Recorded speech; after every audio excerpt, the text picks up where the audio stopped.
Yes, children, in today's class, let us start with exercise 14.3, question number 5. Factorize the expressions and divide them as directed.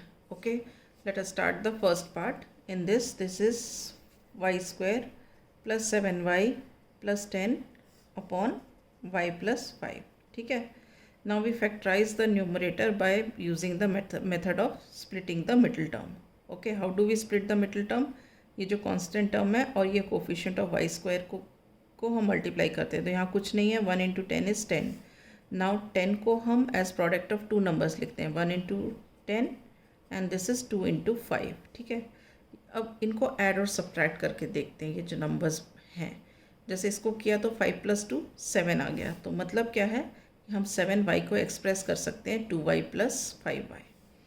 तो ये हो गया y square plus 2y + 5y + 10 upon y + 5. ठीक है. 7y की जगह ये आया, बस इतना चेंज हुआ है. नाउ अब क्या करेंगे, अब हम इन दोनों इसको ग्रुप कर लेंगे, इसको और इसको ग्रुप कर लेंगे, इसको और इसको ग्रुप कर लेंगे. ठीक है. अब जब इसको ग्रुप करते हैं तो यहाँ से कॉमन क्या दिख रहा है हमको, एक y कॉमन दिख रहा है. अंदर क्या बच रहा है, यहाँ पे y + 2 बच रहा है. ठीक है. अब इसको इनमें से कॉमन लेते हैं तो क्या कॉमन आ रहा है, 5. अंदर क्या बच रहा है, y + 2. 5 into y is 5y and 5 into 2 is 10. ठीक है. Upon y + 5. अब देखो इसमें एज अ होल कॉमन क्या दिख रहा है, y + 2 और y + 2. तो हमने y + 2 बाहर निकाल दिया. बाकी क्या बचा यहाँ से, y + 5. y + 5. ठीक है. और डिनोमिनेटर में भी आया y + 5. ठीक. सो अब क्या हुआ, this y + 5 and this y + 5 gets cancelled. बच्चे क्या गलती करते हैं, वो एक एक टर्म को काटते हैं, एक एक नहीं टर्म काटते हैं. This will be cut as a whole and you are left with y + 2. Is this clear? Right. Now we come to the second part of the question. In this part, let us write down this is equal to m square minus 14m minus 32 upon m + 2. ठीक है. अब देखो ये 32 और ये coefficient of m square, इसको multiply किया, 1 into 32 is 32. ठीक है. अब 32 के को आप दो नंबर्स के प्रोडक्ट के हिसाब से लिखो, 1 इंटू 32, 2 इंटू 16, देन 4 इंटू 8. तो ये कॉम्बिनेशंस हैं. अब इसको प्लस माइनस करके देखो, 32 + 1 33 एंड 32 - 1 31 नहीं आता. 16 + 2 18, 16 - 2 14 ये आता है. तो हम 14m को कैसे एक्सप्रेस करेंगे, 2 और 16 के टर्म्स में. Let's see. अब यहाँ है -14m, तो अगर हम यहाँ पे -16m और +2m लिख लें तो भी आ जाएगा आंसर. तो हम ऐसे करते हैं, m square -16m + 2m - 32 upon m + 2. ठीक है. अब देखो आप इसमें से कॉमन निकालो, m स्क्वायर और 16m में से m कॉमन आ गया. ठीक है. तो m कॉमन आ गया तो अंदर क्या बचा, m - 16. ठीक है. अब इन दोनों में से कॉमन निकालो, ये 2m है और ये 32 है. तो आप कॉमन क्या निकाल सकते हो, 2 निकाल सकते हो. तो आपके पास क्या बचेगा, m - 16. अब ये 16 क्यों हुआ, क्योंकि यहाँ से अगर हमने 2 कॉमन निकाल लिया तो m बचा, -2 इंटू 16 इज़ 32.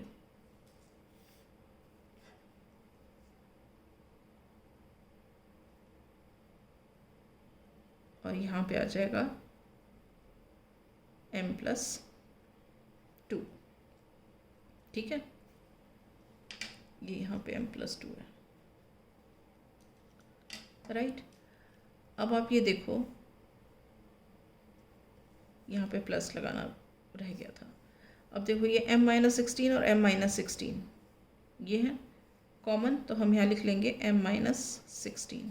बाकी क्या बचा, m + 2 और ये डिनोमिनेटर वाला m + 2. ठीक है. तो अब ये m+2 और m+2 कट जाएंगे, आंसर क्या आ जाएगा m-16. Is this clear? Right.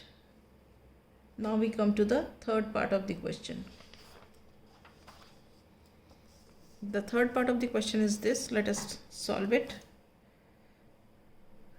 Now this is 5p square minus 25p plus 20 upon p minus 1. Right? Now आप थ्रू आउट देखो 5 कॉमन है, तो हम इसका 5 कॉमन निकाल देते हैं. अंदर क्या बचा? p square minus 5p plus 4, because 5 into p square is 5p square, 5 into 5 is 25p and 5 into 4 is 20. ठीक,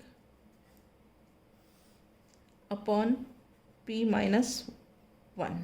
ठीक है, अब ये देखो, अब हम इसको फैक्टराइज करते हैं by splitting the middle term. अब ये देखो 4 है, 4 1 ज़ा 4. 4 को आप कैसे एक्सप्रेस कर सकते हो? एक तो 2 2 ज़ा 4 कर सकते हो और एक 1 4 ज़ा 4 कर सकते हो. ठीक है, हमको चाहिए -5p, तो हम करेंगे 4 1 ज़ा 4. ठीक है, क्योंकि -5p चाहिए तो हम करेंगे -4p एंड -1p. ठीक है, क्योंकि 4 को आप एक्सप्रेस कर सकते हो कैसे? 1 into 4. तो 1 into 4 का हम कर सकते हैं 1 + 4 is 5. तो हम इसमें कर लेंगे -1p -4p. तो दिस विल बिकम 5 बाहर, p square -4p -1p plus 4 upon p -1. ठीक है, so this is further equal to, अभी ग्रुप बना के सॉल्व करो ये दोनों को और इन दोनों को.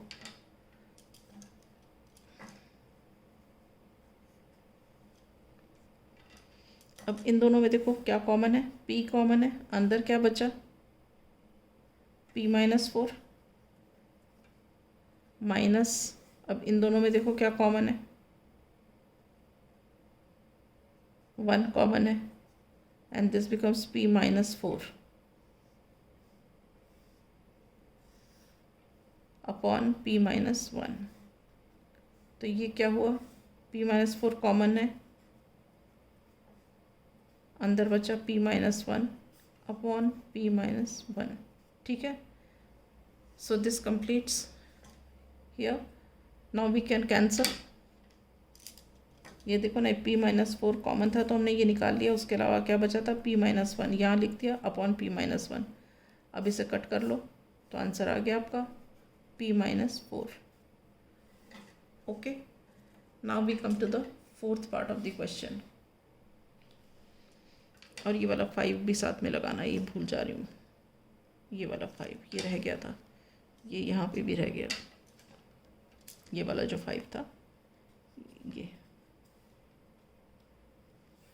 ठीक है, इज़ इट ओके? ये वाला 5 भूल गए थे, ये यहाँ पे भी लगेगा और यहाँ पे भी लगेगा.